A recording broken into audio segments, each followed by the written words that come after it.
একাকিত্ব, এই শব্দটার মধ্যেই যেন অনেক হতাশা, অনেক দুঃখ, অনেক যন্ত্রণা লুকিয়ে আছে, যাকে আমরা মনে ডিপ্রেস হয়ে যাই আমরা। কিন্তু এই একাকিত্বকে যদি আমরা সঙ্গী করে নিই, পজিটিভলি করে নিই, অর্থাৎ একাকিত্ব সময়টাকে আমরা যদি নিজেদের ভালো মন্দ, নিজেদের চাওয়া পাওয়া, তারপরে ধরুন অনেক জিনিস যেগুলো আমরা করে উঠতে পারিনি, সেই সময়টাকে কাজে লাগাই, অর্থাৎ নিজেই নিজের ভালো বন্ধু হয়ে যায়।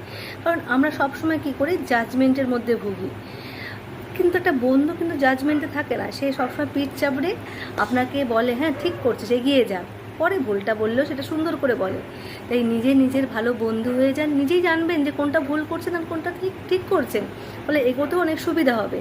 তাই সেই একাকিত্বকে ডিপ্রেস না করে সেটাকে এনজয় করুন, সেটাকে নিয়ে এগিয়ে চলুন, উপভোগ করুন। দেখবেন একাকিত্বকে আর দুঃখ কষ্ট মনে হবে না। এক সময় এই একাকিত্বকে সঙ্গী করেই দেখবেন